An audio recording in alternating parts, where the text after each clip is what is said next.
আউযু বিল্লাহি মিনাশ শাইতানির রাজিম বিসমিল্লাহির রহমানির রহিম। আমরা দেখছিলাম সূরা আত-তাওবার আয়াত নাম্বার 60 এর অর্ধেকটা কমপ্লিট আলহামদুলিল্লাহ। এখানে যে পয়েন্টটা আমরা ডিসকাশন করছিলাম সেটার মধ্যে কি ছিল, যে নবী সাল্লাল্লাহু আলাইহি সাল্লাম কিভাবে ডিফারেন্সিয়েট করেছেন ফকির এবং মিসকিনদের মধ্যে, এবং কিছু বাধ্যবাধকতা আমাদেরকে দিয়েছেন, যেটা আমরা আলোচনা করছিলাম যে কিছু ফসল শুধুমাত্র ফকির মিসকিনদের থেকে বাঁচানোর জন্য আমরা যদি সেটা রাতে পাড়ার সিদ্ধান্ত নেই, এটা আল্লাহ নবী সাল্লাল্লাহু আলাইহি ওয়াসাল্লাম নিষিদ্ধ করেছেন। আর জাফর বিন মুহাম্মদ বলেন, আমার ধারণা আমি মিসকিনদের মানে মানে মিসকিনদের জন্যই এটা করা হয়েছে। অর্থাৎ আহ মসজিদে যে খেজুরটা ঝুলিয়ে রাখার কথাটা বলা হয়েছে, জাবের বিন মুহাম্মদ বলেন এটা আমার ধারণা যে এটা মিসকিনদের জন্য। এরপর আর একটা জায়গাতে দেখি যে এক সাহাবিয়া বলেন, আমি বললাম, ইয়া রাসূলুল্লাহ, কখনো কখনো কিছু মিসকিন আমার ঘরের দরজায় আসেন, কিন্তু আমি খুবই লজ্জিত হই যে আমার কাছে তাকে দেওয়ার মতো কিছুই থাকে না। অর্থাৎ তার ঘরেও কিছু নেই, কি দেবে সে? নবী সাল্লাল্লাহু আলাইহি সাল্লাম বলেন, তোমরা অবশ্যই কিছু না কিছু রেখে দেবে, সেটা হোক জলা হওয়া লাকড়ি। অর্থাৎ মানে খালি হাতে কাউকে ফিরিয়ে দিও না। কেউ যদি কিছু চাইতে আসে, এমনকি তাকে জ্বলা হওয়া লাকড়ি, মানে একটা জ্বলা হওয়া জ্বলে গেছে একটা লাকড়ি, এত মানে কিছু না কিছু তাকে দাও, যা পারো। তো মানুষ যখন চাইতে আসে, তাকে একদমই খালি হাতে ফেরানো উচিত নয়। এবং নবী সাল্লাল্লাহু আলাইহি সাল্লাম এই এইটার একটা জ্বলন্ত মানে বলা যায় যে প্র্যাকটিক্যালি করে দেখিয়েছেন কিভাবে, যে তিনি কোনো মানুষকে না বলতেন না কখনো। যেই কখনো চাইতে আসতে তাকে তাকে তিনি তার সামর্থ্য অনুযায়ী অবশ্যই তাকে সেই জিনিসটা দেওয়ার চেষ্টা করতেন। কখনো নিজে না পারলে তার কোনো সাথীর কাছে পাঠিয়ে দিতেন। কখনো তিনি না পারলে নিজে ধার করে হলেও তিনি তাদেরকে দিতেন, মানে নিজে ধার করে কেউ চাইতে আসছে সেই ব্যক্তিকে দিতেন। তো এমন জেনারেসিটি আমরা কিন্তু নবী সাল্লাল্লাহু আলাইহি ওয়াসাল্লামের এখলাকের মধ্যে দেখতে পাই। আল্লাহ তাআলা আমাদেরকে তৌফিক দান করুন, যেন আমরাও নবী সাল্লাল্লাহু আলাইহি ওয়াসাল্লামের এমন এখলাক শুনে কিছুটা হলেও নিজের মধ্যে অবজারভেশন করতে পারি, নিজে সেটাকে গ্রাব করতে পারি, নিতে পারি, তাই না? তো কেন আমরা এগুলো শিখে কেন নবী সাল্লাল্লাহু আলাইহি ওয়াসাল্লামের মতো কিছুটা হওয়ার চেষ্টা করব না? কিছুটা হলেও আমরা নবী সাল্লাল্লাহু আলাইহি ওয়াসাল্লামের এই এখলাকটা নিজের মধ্যে নেওয়ার চেষ্টা করতে পারি, তাই না? আর নবী সাল্লাল্লাহু আলাইহি সাল্লাম বলেন, মুসলমানের ওই সম্পদ কতটা উত্তম। কার সম্পদ? সকলে একটু চিন্তা করি। নবী সাল্লাল্লাহু আলাইহি সাল্লাম কার সম্পদকে সবচেয়ে উত্তম বলেছেন? যার সম্পদে মিসকিন এবং ফকিরদের, যার সম্পদ থেকে মিসকিন এবং ফকির বা এতিমদেরকে দেওয়া হয়।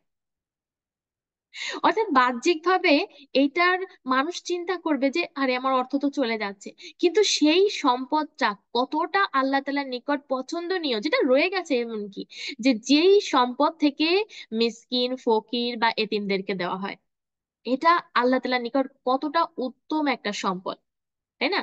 কতটা উত্তম একটা মাল তার জন্য। তো নবী সাল্লাল্লাহু আলাইহি সাল্লাম একবার আবু জারকে নসিহত করেন, আমি মিসকিনদেরকে ভালোবাসি এবং তাদের যেন নিকটবর্তী থাকি। অর্থাৎ স্বাভাবিকভাবে মানুষ অনেক ধনী ব্যক্তিদের নিকটবর্তী হতে চায়, অনেক ধনীদেরকে ভালোবাসে, সম্মানিত লোকদের সাথে নিকটবর্তী হতে চায়, কিন্তু নবী সাল্লাল্লাহু আলাইহি সাল্লাম মিসকিনদের নিকটবর্তী হতে চান। কারণ এই মানে তাদেরকে তিনি কতটা ভালোবাসতেন, কতটা তাদেরকে রেসপেক্ট করতেন, বা এই জায়গাটা আমরা বুঝতে পারি এই হাদিস থেকে। এরপরে দেখি যে আহ আহ, আমরা ফকির এবং মিসকিনদের ব্যাপারটা জানলাম। এরপরে হলো ওয়াল আমিলিন। ওয়াল আমিলিন বলতে এখানে কাদেরকে বোঝানো হয়েছে? যারা সদকা বা জাকাতের টাকা একত্রিত করার কাজে নিয়োজিত আছে, অর্থাৎ এবং এতে নিয়োজিত কর্মচারীদের জন্য। অর্থাৎ আমাদের ইসলামিকলি সিস্টেমটার উপরে যদি আমরা একটু চোখ রাখি, পূর্বের সময়কার সিস্টেমটার উপরে, যে পদ্ধতিটা কি ছিল, এখন যে পদ্ধতি আমরা দেখতে পাই আমাদের সমাজে বা আমরা নিজেরা যেটা করে থাকি, সেটা আসলে ইসলামিক পদ্ধতি ছিল না, বা এটা নয়। আগের পদ্ধতি কি ছিল বা ইসলামিক পদ্ধতি কি, যে একটা এলাকার যে মেন থাকবে, যে হেড থাকবে, ইসলামিক যে লিডার থাকবে, হুকুমত থাকবে, সব মাল সেখানে জমা হবে জাকাতের অর্থ। আর সেই জাকাতের অর্থ সব টোটাল করার পরে সেখান থেকে সেই সব এলাকার মধ্যে এই যে 8 ক্যাটাগরির মানুষ আছে এদের উপরে অনুযায়ী তার প্রয়োজন অনুযায়ী সেভাবে খরচ করবে। এটা হলো ইসলামিক পদ্ধতি। আর এটার মাধ্যমে কি হতো, যে খুবই সহজেই একজন মানুষ কিন্তু স্টাবলিশ হতে পারতো। কিন্তু এখন আমরা যেহেতু ছিটকে ছিটকে দেই, তখন আসলে এটা খুব বেশি কাজে লাগে না। দেখা গেছে যে আমরা ওই বছরে কিছু সামান্য কিছু অর্থ বা খাবারের কিছু দিচ্ছি, এটাতে আসলে খুব বেশি বেনিফিট একজনের কাছে বোঝা যায় না। মানে ওই যে বলে না যে 10-এর লাঠি একের বোঝা, একের ইয়ে আর কি, জ্যাকের বোঝা। তো একজন দিচ্ছে সেটা আসলে খুব বেশি ডিফারেন্স আমরা আমাদের চোখে দেখতে পাই না। অপরদিকে যখন আমরা 10 জন মিলে একটা কাজ করি তখন সেটার কিন্তু একটা ভালো রেজাল্ট আমরা দেখতে পাই। তো সেটা ছিল ইসলামিক পদ্ধতি। আজকে যেটা আমাদের পদ্ধতি আছে সেটা আসলে ইসলামিক পদ্ধতি নয়। আর যেহেতু আজকে ওই সময়টাও আমাদের, ওই ওই পজিশনটাও আমাদের সমাজে আমরা তৈরি করতে পারিনি, যে এমন কোনো অনেস্ট ব্যক্তি থাকবে সমাজের মধ্যে, এমন কোনো লিডার থাকবে যে কিনা এই দায়িত্বটা নিয়ে পুরো কাজটা করবে। না সমাজের ধনী ব্যক্তিরা সঠিকভাবে জাকাত দিচ্ছে, আর না এমন কোনো সৎ ব্যক্তি আছে যে এগুলোকে কালেক্ট করে তারপরে সে বন্টন করছে। তো এখানে যে আমিলিনদের কথা বলা হচ্ছে, এরা হলো কারা? যারা এই সম্পদগুলো মানে এই জাকাতের অর্থগুলো একত্রিত করার কাজে নিয়োজিত আছে। এখন বললাম যে যেহেতু এরা নেই, তো তখন কি ছিল, যে কিছু মানুষ যারা মালে মালে ওই বায়তুল মালে এগুলো জমা করতো। তো সেগুলোর কাজ, সেগুলো কাউন্টিং করা, সেগুলো কালেক্ট করা, এগুলোর কাজে কিন্তু কিছু লোকের প্রয়োজন ছিল। তো সেই সব ব্যক্তিদেরকেও তাদের যে পারিশ্রমিক ছিল সেখানে তাদেরকে কিন্তু এই জাকাতের অর্থ থেকেই সম্পদ ব্যয় করা যেতে পারে, যাবে। তো এমন নয় যে যারা আহ আহ, আম, এখানে কাজ করছে এই এই এই সেক্টরে তাদেরকে দেওয়া যাবে না, এমনটা নয়। এমনকি এইখানে কিন্তু এমনও হতে পারে যারা সেখানে এই কাজে কর্মরত আছে এরা ভালো স্টাবলিশ। হ্যাঁ, এদের হতে পারে যে এরা ভালো একটা তাদের আর্থিক অবস্থা ভালো।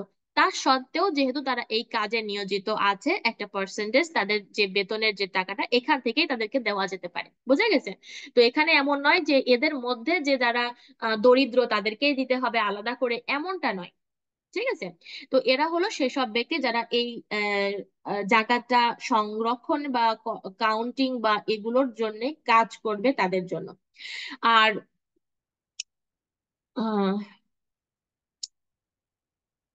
আহ আরেকটা ব্যাপার আমরা একটু বলে না, যে এটা এটা ধন সম্পদ থাকা সত্ত্বেও তাদের উপরে জাকাতের টাকা এই জন্য মানে তাদের উপর নির্ধারিত করা হয়েছে। এই ব্যাপারে আবু সাইদ খুদরি রহমাউল্লাহ বলেন, রাসূলুল্লাহ সাল্লাল্লাহু আলাইহি সাল্লাম বলেছেন, 5 প্রকারের মালদার ব্যতীত কোনো মালদারের জন্য সদকা হালাল নয়। অর্থাৎ সদকা বলতে কি, এখানে জাকাতের কথা বলা হচ্ছে, যে 5 প্রকারের মালদার ব্যতীত, এই 5 ধরনের ব্যক্তি মালদার হওয়া সত্ত্বেও তাদের উপরে সদকা করা বা অর্থাৎ জাকাত দেওয়াটা জায়েজ আছে। কোন ধরনের 5 তারা? 1 নাম্বার হলো সেই ব্যক্তি যে জিহাদের জন্য বের হয়ে গিয়েছে, তার কাছে প্রয়োজনীয় খরচের অর্থ নেই, যদিও সে তার নিজের বাড়িতে স্টাবলিশ ধনী বা অর্থ সম্পদের মালিক। 2 নাম্বারটা হলো কি, দি- আহ, আমিল, যারা সৎকা সংরক্ষণ বা কাউন্টিং এর কাজে নিযুক্ত আছে, যেটা আমরা আমিলিনদের ব্যাপারে পড়লাম। 3 নাম্বারটা হলো কি, সেই সব ব্যক্তি যাদের কাছে মাল আছে কিন্তু তুলনায় আহ কম, অর্থাৎ ঋণগ্রস্ত ব্যক্তি, সংক্ষিপ্ত ভাষায় যদি বলি।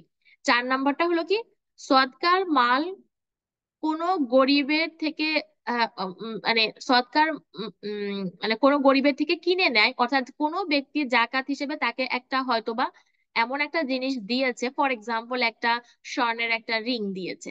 এখন সেই ব্যক্তির প্রয়োজন হলো খাবারের, এখন তুমি তোমার টাকা থেকে সেই রিংটা কিনে নিচ্ছ, আর তুমি তাকে তুমি তোমার সৎকা থেকে তার কাছ থেকে সেই রিংটা কিনে নিতে পারো, যে সেটা ব্যবহার করতে পারো, কারণ তার খাবারের দরকার, তার রিং এর দরকার নেই। তো এই ক্ষেত্রে কিন্তু সে সেটাকে নিতে পারে।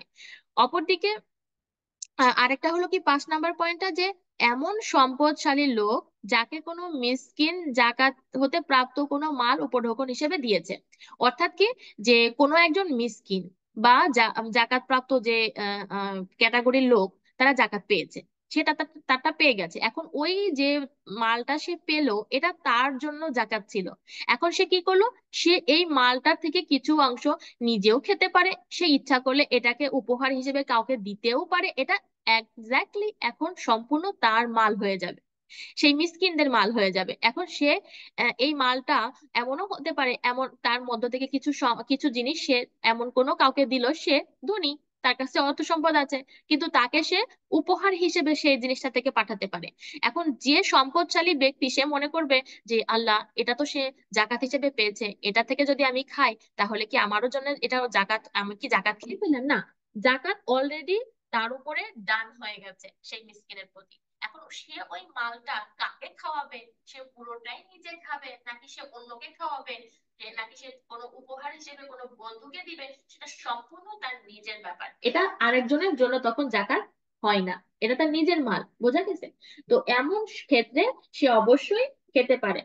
তো এই পুরো ব্যাপারটা কোথায় আছে? আবু দাউদ এবং ইবনে মাজার মধ্যে আছে, যে পাঁচটা ক্যাটাগরি আমরা দেখলাম। এমনকি এই ব্যাপারগুলো তোমরা, এই হাদিসগুলো তোমরা এখানেও পাবে। এমনকি ইবনে কাসির, যদি এই তাফসিরের বইটা তোমরা পড়ো, সেখানেও এই এক্সপ্লেনেশনটা তোমরা সেখানে পাবে। এরপরের পয়েন্টটা হলো কি, ফি সাবিলিল্লাহ। ফি সাবিলিল্লাহ, ও এখানে আরেকটা কথা, যাদের অন্তর আকৃষ্ট করতে হয় তাদের জন্য। উম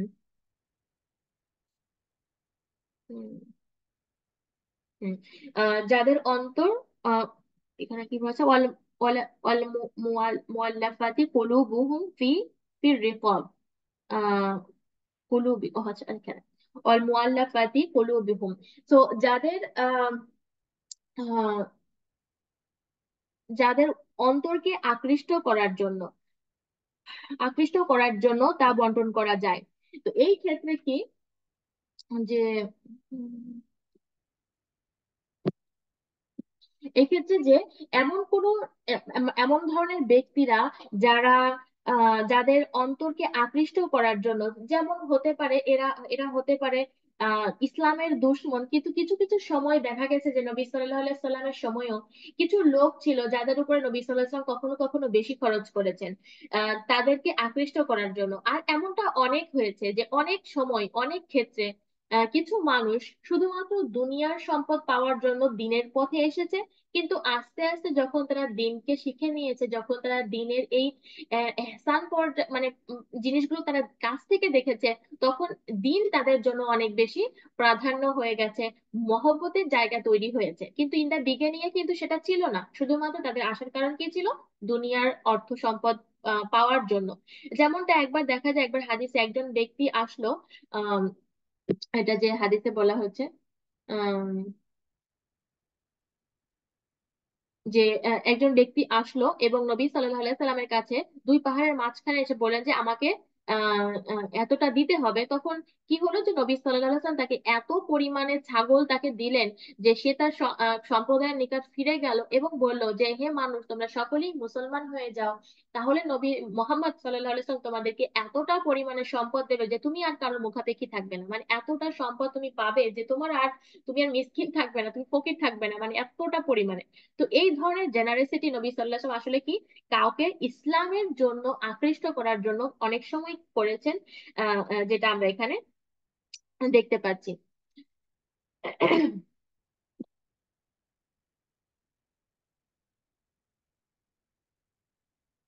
এরপরে হচ্ছে দাস আজাদ করার ক্ষেত্রে, অর্থাৎ এখনকার সময় যদি আমরা বলি, এমন অনেক মানুষ আছে, যেহেতু এখন দাস নেই।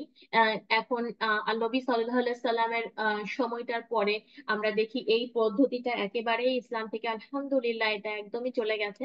কিন্তু দাস তখনকার সময়ে ছিল। তো দাস আজাদ করার ক্ষেত্রে অনেক ক্ষেত্রে কি হতো, যে দাস মানুষ আজাদ করে তাদেরকে আবার মুক্ত করে দেওয়া হতো। কারণ একজন মুক্ত ব্যক্তির যে স্বাধীনতা আছে সেটা তো আসলে দাসের নেই। তো অনেক মানুষই আসলে নিজেদের জাকাতের অর্থ দিয়ে এইসব দাস কিনে তাদেরকে আবার মুক্ত করে দিতেন। তো এটা করা যেতে পারে। এখন আমরা চিন্তা করি, এখন যেহেতু দাস নেই, কিন্তু আমাদের সমাজে বা আমাদের এমন এমন অনেক মানুষ যদি আমাদের একটু নলেজে থাকে, যারা এখনো কারাগারে বন্দী, আমি বলবো না যে তারা যারা অনেক অন্যায় অত্যাচার করে শাস্তির সম্মুখীন হয়েছে তারা নয়, কিন্তু এমন অনেক অনেক অজস্র মানুষ আছে যারা এখনো কারাগারে বন্দী আছে, অথচ তারা শুধুমাত্র মিথ্যা সাক্ষী বা এ ধরনের কোনো কারণে বন্দী। তাদের ওটা এখনো ঝুলন্ত পর্যায়ে আছে। তাদের এখনো কোনো রায় হয়নি, এমনও হাজারো মানুষ বন্দি আছে। তো এমন যদি কারোর জানা থাকে যে এই ব্যক্তিটা আসলেই নির্দোষ, শুধুমাত্র কোনো কারণে তাকে রাখা হয়েছে, সে এটা থেকে মুক্তি হতে পারছে না কারণ তার কাছে সেই পরিমাণ অর্থ নেই, তো এমন ক্ষেত্রে নিজের জাকাতের অর্থটাও কিন্তু এমন ব্যক্তিকে দেওয়া যেতে পারে।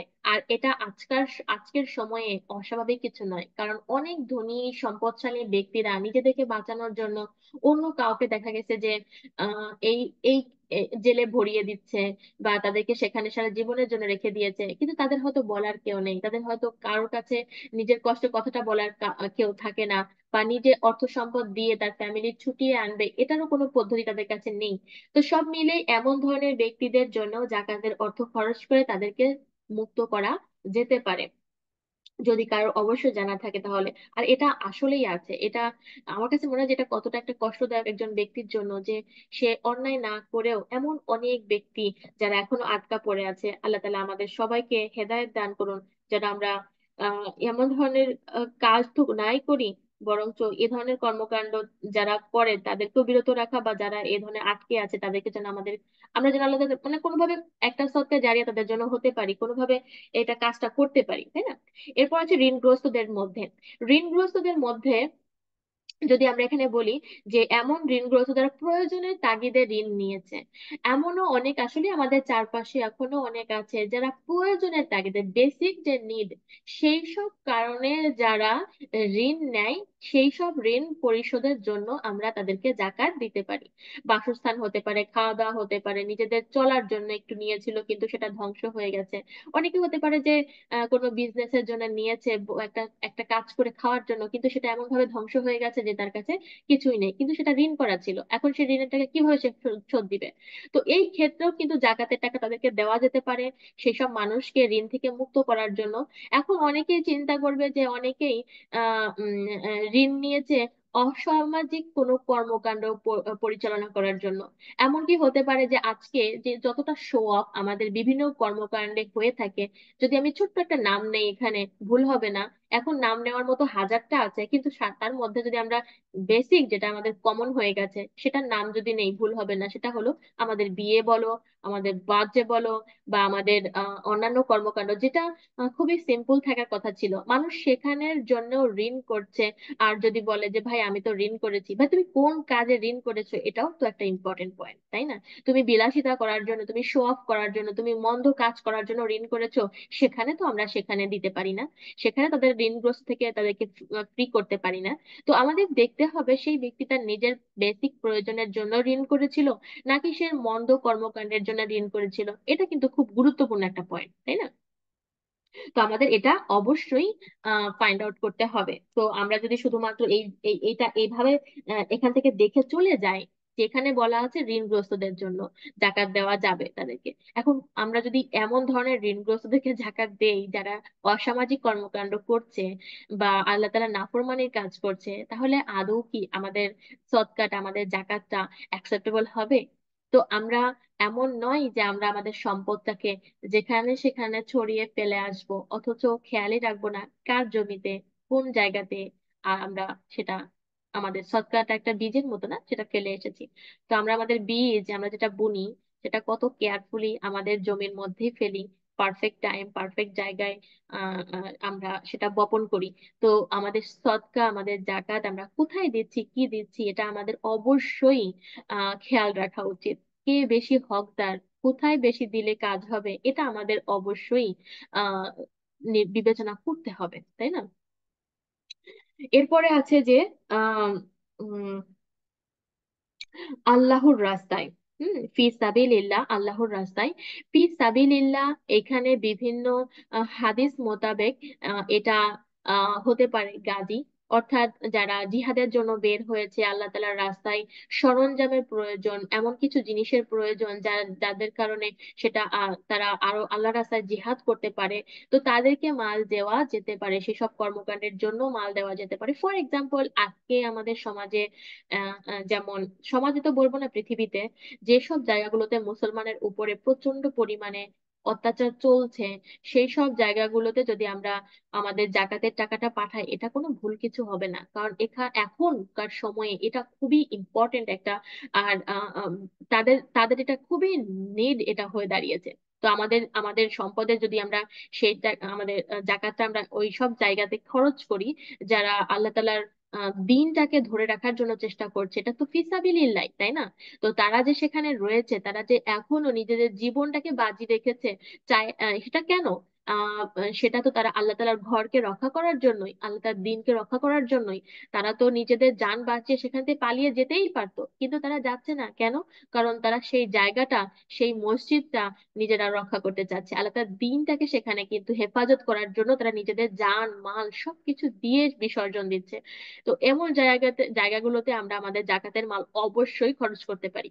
আর এমনকি কিছু কিছু ওলামারা এটাও বলেছেন যে ওমরা বা হজের জন্য জাকাতের পয়সা দেওয়া যেতে পারে। অর্থাৎ কোনো একজন ব্যক্তি খুবই চাচ্ছে যে আমি ওমরা বা হজ করতে যাই, অথচ তার কাছে সামান্য কিছু পরিমাণের অর্থ আছে, তো আমরা যদি তার চাহিদাটা মেটানোর জন্য সেখানে কিছু জাকাত দিয়ে দেই, তাহলে এটা কোনো খারাপ কিছু হবে না, কারণ এটাও সে ফিসাবিলিল্লাহর জন্যই যাচ্ছে।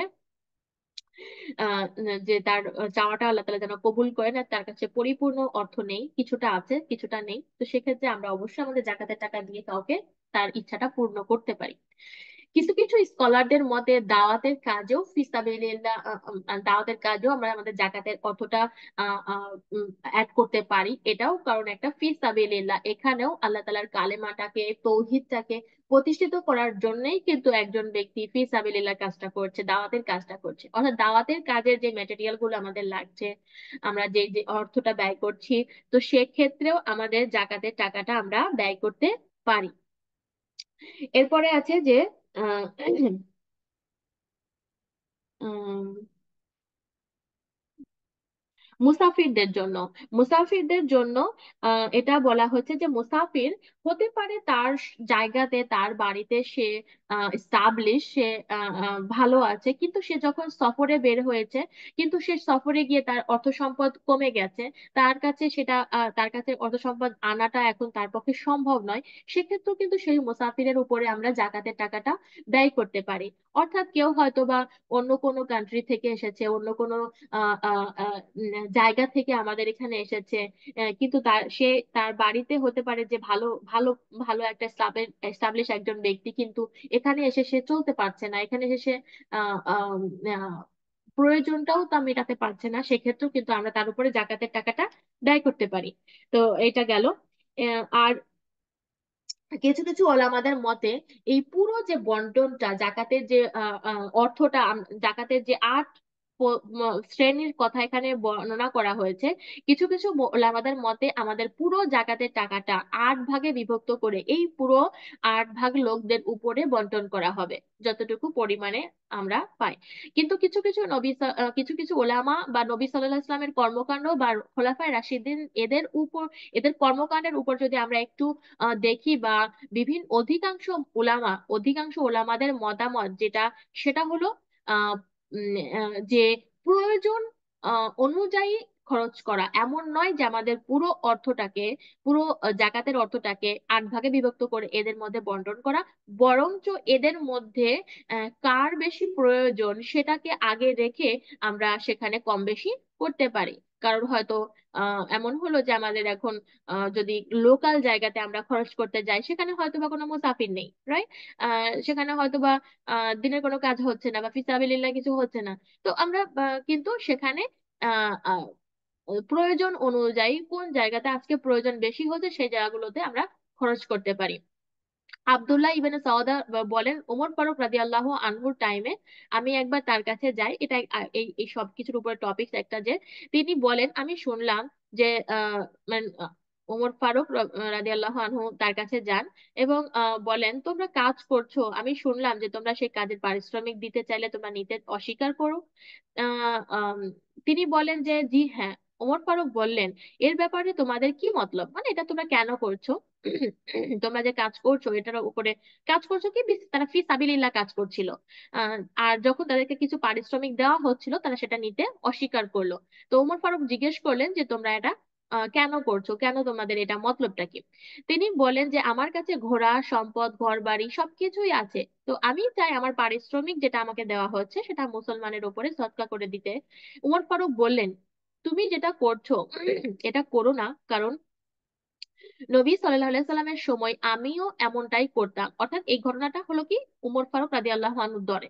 আহ, আর তিনি একজন ব্যক্তির সাথে এই এই কথাগুলো হচ্ছে। আর উমর ফারুক রাদিয়াল্লাহু বলছেন যে নবী সাল্লাল্লাহু আলাইহি সাল্লামের সময় আমিও এমনটাই নিয়ত করেছিলাম যে যখনই নবী সাল্লাল্লাহু আলাইহি সাল্লাম আমাকে কিছু পারিশ্রমিক দিতে চাইতেন, আমি বলতাম যে এটা আমাকে না দিয়ে এমন কোনো ব্যক্তিকে দিয়ে দিন যে এটার বেশি হকদার।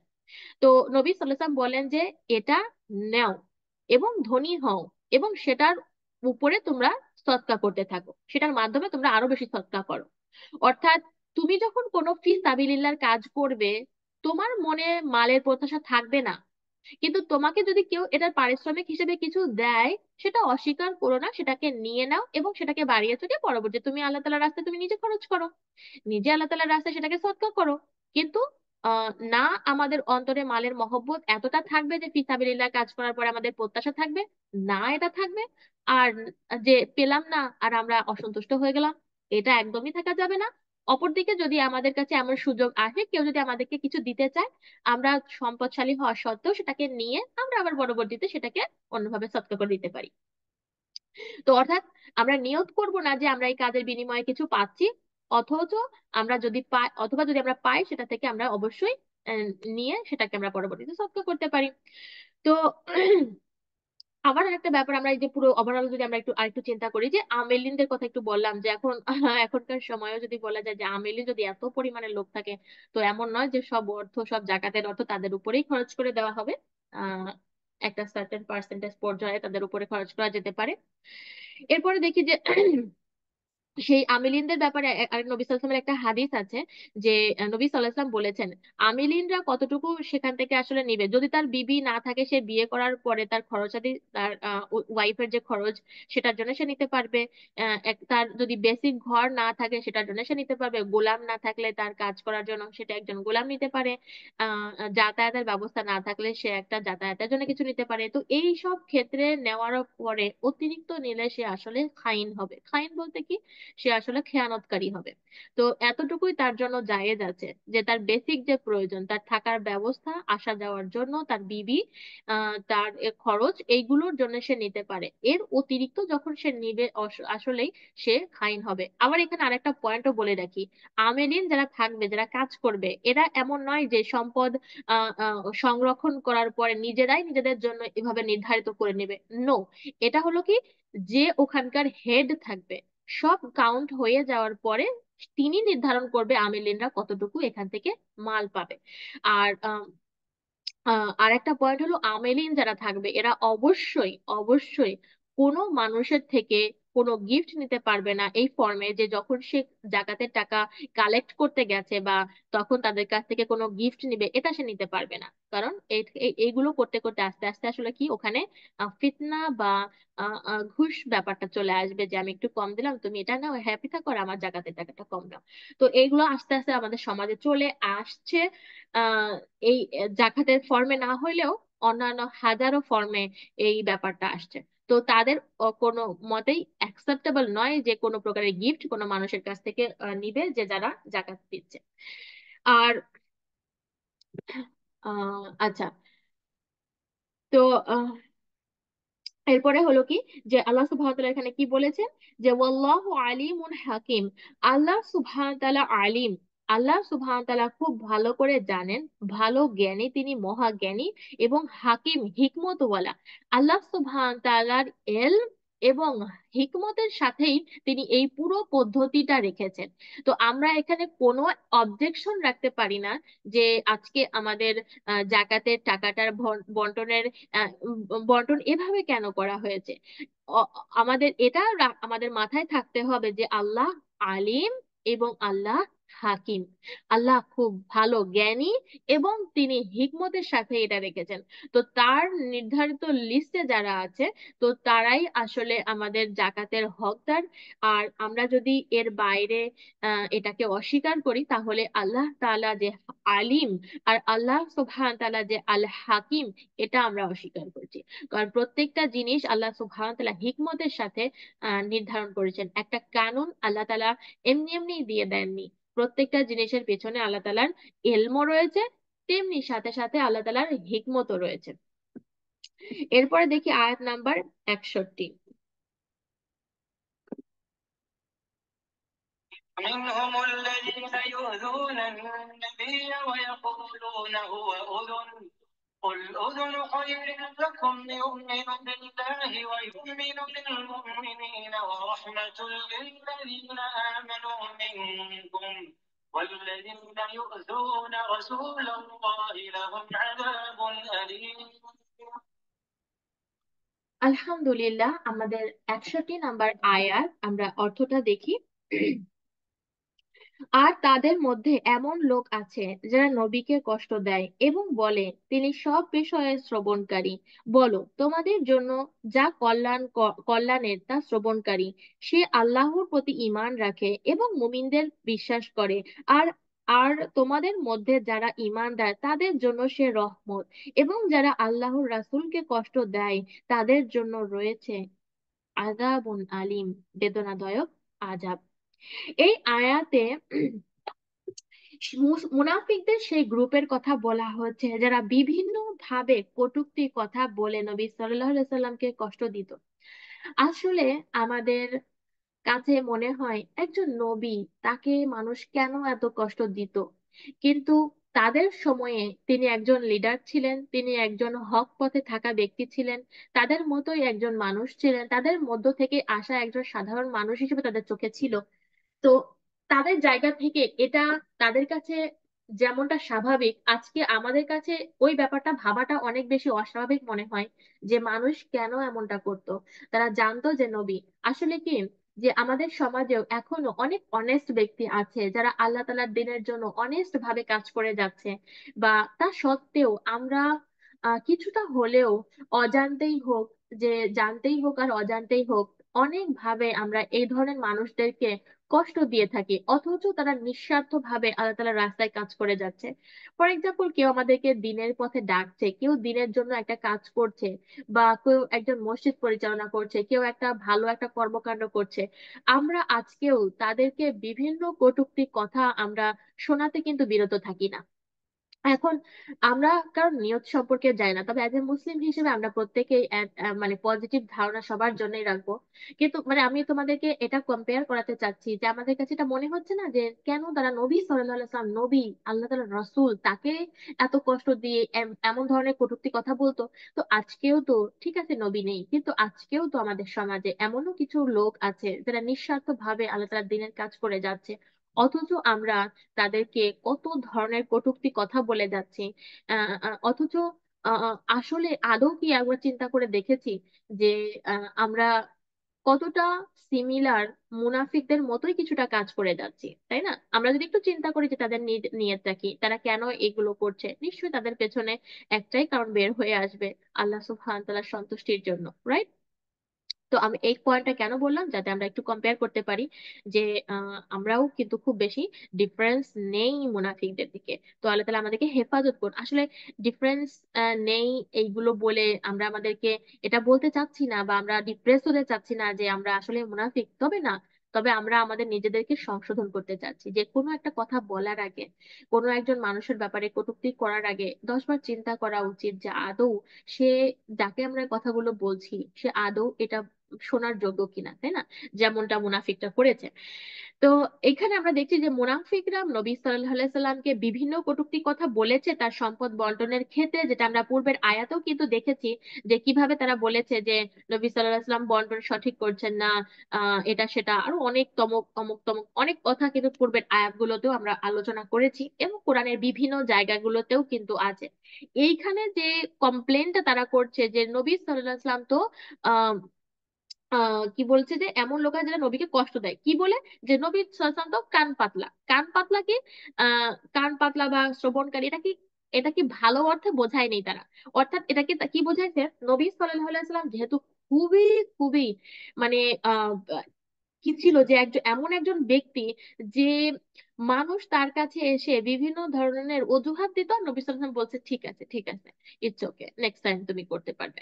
মানে তুমি দেখবা যে একটা যুদ্ধর সেই সময়টাতে তাবুক যুদ্ধ থেকে ফিরে আসার পরেও যে মানুষ কিভাবে তার কাছে গিয়ে অজুহাত দিচ্ছে যে ইয়া রাসূলুল্লাহ আমরা তো এই কারণে যেতে পারিনি, অমুক কারণে যেতে পারিনি, তমুক কারণে যেতে পারিনি, it's okay it's okay, next ইনশাআল্লাহ হবে।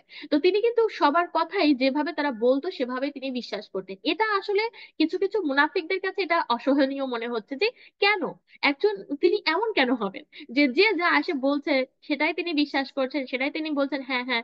তো এর তো কোনো সেন্সই নাই, মানে এই ধরনের আর কি। অনেক সময় আসলে কি হয় যে আমরা আমাদের বা মানুষের আমাদের অঙ্গ প্রত্যঙ্গ যা আছে এগুলো দিয়ে কিছু মিন করি, রাইট? যেমন অনেক সময় আমরা বলি যে সে তো আমার ডান হাত, তাই না?